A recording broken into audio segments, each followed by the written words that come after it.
ठीक है। आज सबसे पहले अब आपको ध्यान होगा कि विजिबिलिटी का कुछ हमने कर लिया है अभी तक, यूजर इंटरफेस से रिलेटेड कर लिया। आज हम set, find item, selection set, clash detection, view, review और वॉक थ्रू, ये चीजें करेंगे। ठीक है, सिंपल सिंपल है। और सेक्शनिंग भी करेंगे। ठीक है, इसमें सबसे जो इम्पोर्टेंट है वो समझ लीजिए, आपका क्या है, आपका क्लैश डिटेक्शन और रिव्यू है।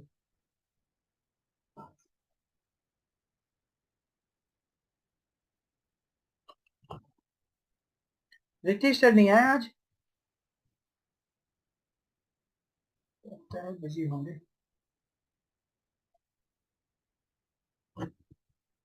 बच्चों का मतलब हमारे क्लास में सबका इंटरेस्ट बहुत हल्का रहा नहीं है, क्योंकि बहुत दिन भी हो गया ना। हेलो। नाजिम सर। हाँ हाँ जी, हाँ जी, हाँ सर, आप कुछ डाउट भी पूछ रहे थे, सॉरी, हाँ भूलिए, दिमाग से निकल गई। सर ये, क्लास के बाद हाँ क्लास के बाद पूछ लीजिए, कोई दिक्कत नहीं है। थोड़ा सा एक एक दो पॉइंट है मेरे। हाँ हाँ ठीक है, जरूर जरूर। क्लास के बाद ठीक सर। अब ये नाविस वर्क्स खत्म करेंगे, उसके बाद हम अपना ये एनोटेशन और फैमिली खत्म करेंगे, और फिर मतलब एक तरीके से हमारा कोर्स तो खत्म ही हो जाएगा। बट थोड़ा डायनामो करेंगे थोड़ा बहुत, बट उसके लिए टाइमिंग हम वीकेंड का ही रखेंगे, वीक डेज में नहीं चलाएंगे। इस वीक डे में, वीकेंड में भी आप लोगों से टाइम लूंगा मैं, संडे वनडे में। पिछली बार तो कैंसिल हो गया था, इसको थोड़ा इवनिंग का इवनिंग का कर लेते, कोई दिक्कत नहीं है, आप लोग जब टाइम दे दे। ठीक। क्योंकि अब इसको थोड़ा खत्म करते हैं, इंटरेस्ट भी सबका वो हो गया है। अभी हम वैसे भी गैप लेने लगे ना, इस वजह से। अच्छा, ये दूसरा अटेंड नहीं हुआ, क्या प्रॉब्लम आ गया देखते हैं। अच्छा, ये कुछ तो इशू है इसमें। चलिए पाइपिंग करके देखते हैं। पाइपिंग, अच्छा एनडब्ल्यू एफ है, और ये आरबीटी है। ओहो, ये इशू है। तो यार ये तो इशू है, ये तो एनडब्ल्यू सी कहाँ है?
इसको हटा देते हैं यार। और एक प्रॉब्लम ये भी है कि, चलिए एनीवे, ये डक्ट वाला मॉडल खुला है ना, इसको एक्सपोर्ट कर लेते हैं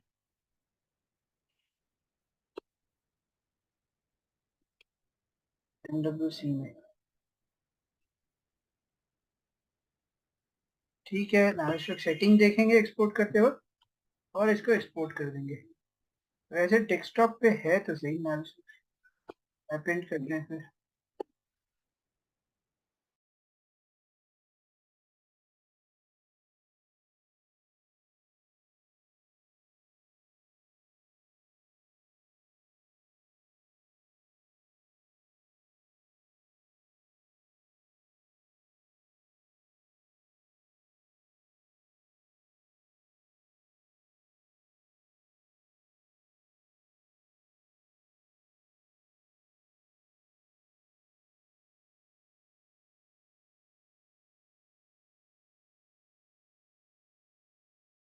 ओके, ठीक है।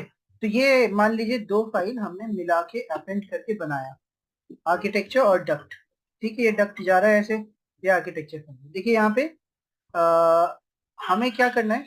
अब देखिए यहाँ पे ये जो छोटी फाइल है, इसमें बहुत मुश्किल होगा समझाने के लिए। हमें बड़ी फाइल तो चाहिए, क्योंकि सेट बनाने में तभी मजा आएगा। अभी तो बस ये समझ सकते हैं आप कि एक चीज मैं दिखा देता हूँ यहाँ पे।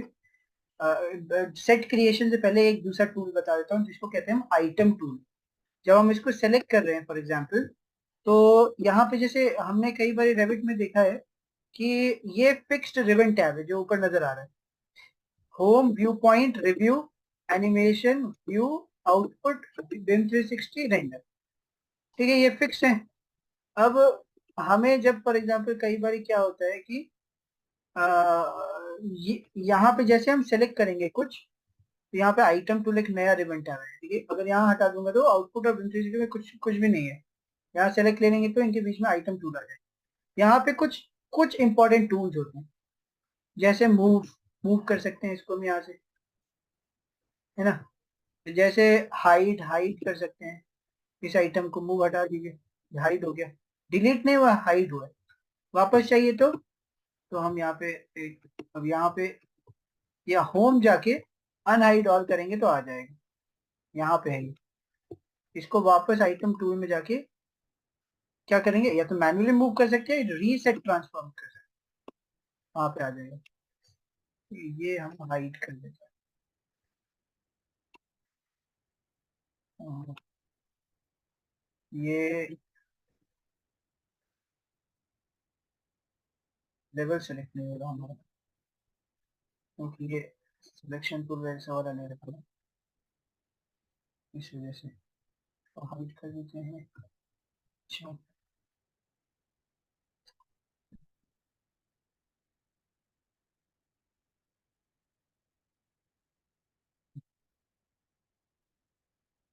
चलिए इस पे ध्यान नहीं देते, इसको छोड़ते हैं अभी हम। लेवल्स जो है ये आ रहे हैं, या तो हम लेवल्स को लेके हम कर सकते हैं। जैसे ले लिया यहाँ पे, सेम टाइप, सेम नेम,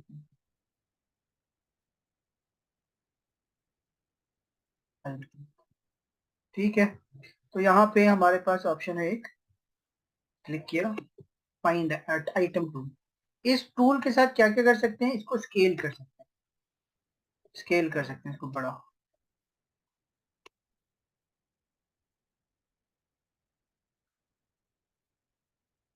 है ना। ये कर सकते हैं इसको स्केल, रीसेट कर देंगे तो स्केल गायब हो जाएगा। रोटेट कर सकते हैं इस तरीके से पकड़ के। ठीक है, ये सब कहाँ काम आता है मैं मतलब बताऊंगा। अभी तो ये है कि अभी बस ये समझिए इस तरीके से है। इस पे दोबारा क्लिक करेंगे, फिर ऑप्शन आता है रीसेट का, आइटम टूल पे वापस रीसेट। तो यहाँ पे चार चार मैंने टूल बता दी ट्रांसफॉर्म के अंदर, मूव, रोटेट, स्केल और रीसेट। ठीक है, अब आ गया अपीयरेंस। अपीयरेंस में इसको कलर दे सकते हैं, अभी इस कलर का आ रहा है। ठीक है, एक तो व्यू पॉइंट के अंदर हमारे पास यहाँ मोड है, फुल रेंडर करेंगे तो इस तरीके का कलर आएगा। ठीक है, ये इस तरीके से ब्रिक पूरा नजर आएगा, और आपका डक्ट वगैरह पे तो कुछ कलर लगा नहीं है। शेडेड में ये है, वायर फ्रेम में ऐसा है, और मिडिल लाइन में ऐसा है। ठीक है, तो ये अलग अलग ऑप्शन है, फुल रेंडर, शेडेड। ठीक है, समझ में आ गया आपको। और यहाँ पे हमारे पास वापस कहाँ जाएंगे हम, होम में जाते हैं। ये ऑप्शन है हमारे पास है, यहाँ पे क्लिक किया, आइटम टूल। आइटम टूल में ये जब तक ये गिज्मो तब तक रहेगा जब तक ये हम हटाते हैं। उसके बाद यहाँ पे कलर आता है, आप कलर इसको ये भी देना चाहें तो। ठीक है, इसको कलर यहाँ पे भी रीसेट का ऑप्शन, यहाँ पे रीसेट अलग है, यहाँ पे रीसेट अलग है। ठीक है, ट्रांसपेरेंट करना चाहते हैं, ये सब अपीयरेंस है। ट्रांसपेरेंट करना चाहते हैं तो ट्रांसपेरेंट हो जाएगी, बहुत कम नजर आएगा। रीसेट कर सकते हैं, सेलेक्ट करके रीसेट कर सकते हैं। ठीक है, तो एक अपीयरेंस हो गया, ये मूव और स्केल और ये सब हो गया। यहाँ पे एक ऑप्शन है ऐड लिंक, ऐड लिंक पे क्लिक करना।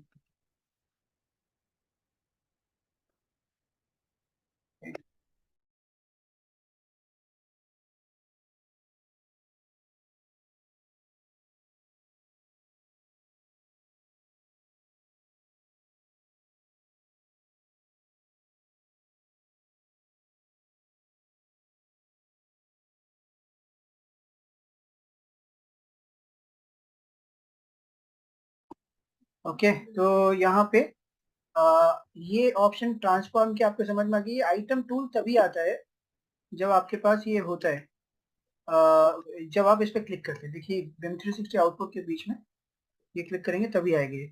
मैंने बताया आइटम टूल लेके आप इसमें जो भी आपको रीसेट करना है, ट्रांसफॉर्म करना है, सब कर सकते हैं। हाइड करना है, हाइड कर सकते हैं। स्विच बैक क्या होता है, स्विच बैक भी मैं बताता हूँ आपको। और एक होता है ऐड लिंक। क्या लिंक ऐड करना है, ऐड लिंक करके आप यहाँ पे, जैसे अब ये तो ऐसा है ना, बस ये एक डक्ट है, बट अगर ये इक्विपमेंट होता है, उसका सबमिटर अटैच करना है या कुछ करना है, तो ऐड लिंक करके कर सकते हैं। यहाँ डाल दिया कि डक्ट मैन्युफैक्चरर डेटा,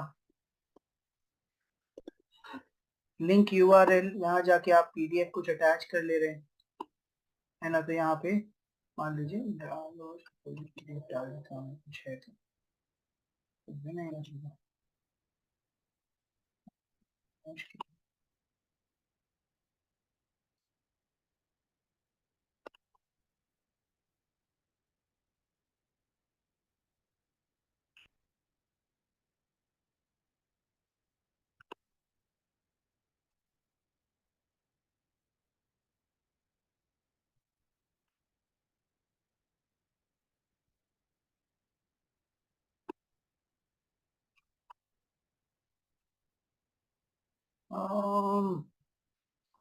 ये PDF ये HTML ढूंढ रहा होगा सर, नीचे HTML लिखा हुआ रहा। हाँ और भी है, ऑल फाइल, ऑल ऑल, में दिखाएगा। ठीक है, हाँ ऑल फाइल कर लिया। अब यहाँ पे आप लेसन पीडीएफ है, और ये बड़ी फाइल है, ये तो ये डाल। तो ये तो बस ऐसे ही डाला है हमने, लेबल, लेबल हाइपर लिंक, दोनों में से कोई भी ले सकते हैं। हाइपर लिंक कर लिया, ऐड कर दीजिए आप। तो क्या होगा कि यहाँ पे आप यहाँ पे देख सकते हैं जितने लिंक वगैरह होंगे, सब आप यहाँ पे देख सकते हैं कि यहाँ पे लिंक कैसे आ रहे हैं। यहाँ पे लिंक्स पे क्लिक करेंगे तो ये बताएगा, यहाँ पे क्लिक करेंगे आप तो यहाँ पे सीधे आपको लेके जाएगा। ये लिंक पे क्लिक कर सकते हैं। ये है, ये ऐसे दिखाएगा आपको, व्यू दिखाएगा, ये 3D रेंडर्ड व्यू जैसे है, ठीक है। और एक ये है जो यहाँ पे लिंक का डायरेक्ट हो सकता है, ठीक है। थोड़ा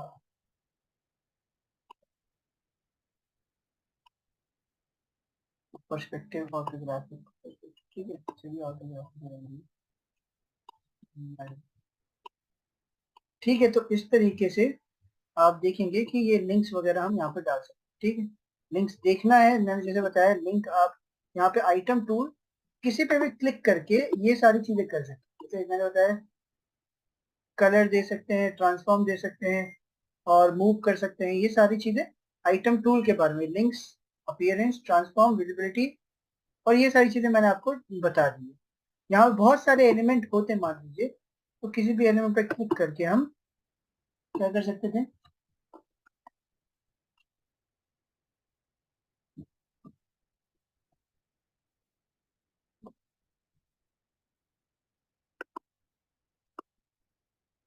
अरे यार गाइड में कहना था, जूम करना था, ठीक है, तो जूम कर सकते हैं।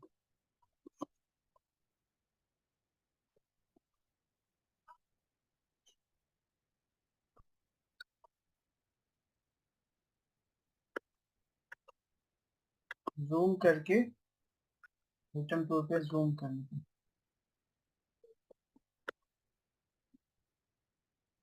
ठीक है। तो ये आइटम टूल में एक ऑप्शन ये भी आता है। आइटम टूल में जैसे मैंने बताया, मूव कर सकते हैं, रोटेट कर सकते हैं, स्केल कर सकते हैं, ट्रांसफॉर्म कर सकते हैं, ये सारी चीजें कर सकते हैं। कलर चेंज कर सकते हैं, ट्रांसफॉर्म कर सकते हैं, हाइड कर सकते हैं, वैसे ही फोकस ऑन आइटम भी कर सकते हैं और जूम कर सकते हैं एलिमेंट को सिलेक्ट करके। और उसके बाद यहाँ पे आप स्विच बैक कर सकते हैं। स्विच बैक क्या होता है कि आपका रेविट माइनर खुला हुआ है, रेविट के अंदर एड इन्स में जाके आपको क्या करना है, यहाँ पे एक्सटर्नल टूल्स में से स्विच बैक सिलेक्ट करना है, तो ये स्विच बैक एक्टिव हो जाता है। अब देखिए रेविट बंद है, यहाँ पे कोई कलर वलर तो नहीं आ रहा, ऑरेंज कलर। यहाँ पे क्या होगा, जब आप इस पे क्लिक करेंगे, यहाँ पे ऑप्शन आता है आइटम टूल में स्विच बैक, इस पे क्लिक करेंगे तो ये देखेंगे इस पे हाईलाइट होगा ऑरेंज कलर। अब ये थोड़ा सा वर्जन का भी फर्क है, ऐसा ये भी इशू है। तो ये स्विच बैक यूज करने के लिए थोड़ा वर्जन का इशू आता है। तो दोबारा मैं ट्राई करता हूँ, तो मेरे ख्याल से यही है। हम्म, इसमें स्विच बैक काम नहीं कर रहा। स्विच बैक अगर मैं दूसरे वर्जन पे ट्राई करूंगा, 23 रेविट 23 तो है हमारे पास, उस पर अपग्रेड करके देख लेंगे। स्विच बैक में होता क्या मैं बता देता हूँ अभी। जब आप यहाँ क्लिक करेंगे तो यहाँ पे ब्लिंक होगा, और ब्लिंक करके खोलेंगे तो ये वही वाला जो आइटम यहाँ पे सेलेक्ट किया आपने, वो आइटम यहाँ पे क्या करता है, वो बताता है कि कौन सा आइटम सेलेक्ट। इसमें क्या फायदा है, मान लीजिए आपको कोई क्लैश मिला, ये अभी तो एक दो एलिमेंट है आपको पता है, 500 या 1000 या 5000 एलिमेंट होंगे तो आपको ढूंढना मुश्किल हो जाएगा रेविट में जाके। तो आप यहाँ पे जाके सेलेक्ट करते हैं और क्या करते हैं, स्विच बैक करते हैं आइटम टूल से, तो ये यहाँ पे लिंक होता है और खोलते हैं तो ये वो व्यू में दिखाता है कि ये वाला है। तो वो मैं करके दिखाऊंगा आपको स्विच बैक कैसे होता है। ठीक है, बस स्विच बैक का मतलब रेविट पे वापस जाएगा, क्योंकि जो भी मॉडिफिकेशन रेविट पे नेविसवर्क्स पे बस हम रिव्यू का काम कर सकते हैं, कुछ बना तो सकते नहीं, कुछ डिलीट तो कर नहीं सकते। तो वो क्या है, वहां पे जो भी डिजाइन चेंजेस करने हैं रेविट पे करना है। अब मैं ही काम कर रहा हूँ लेट्स सपोज रेविट पे, और मैं ही काम कर रहा हूँ नेविसवर्क्स पे, तो वही है कि हमें देखना होता है कि अगर मेरे लिए काम आसान करना है, मुझे किसी और को तो भेजना नहीं है, तो मैं ही रेविट भी खोल रखा है और मैंने ही वो भी खोल रखा है, आपका ये भी नाविसवर्क्स भी। और नाविसवर्क्स में कुछ काम कर रहा हूँ तो मैं भेज सकता हूँ इस तरीके से। एनीवे तो मैं आपको दिखाऊंगा दूसरा क्या तरीका है। कोई तरीका है दूसरा? हाँ, दूसरा तरीका है एलिमेंट आईडी। मान लीजिए आपको पता चल गया क्लैश है यहाँ,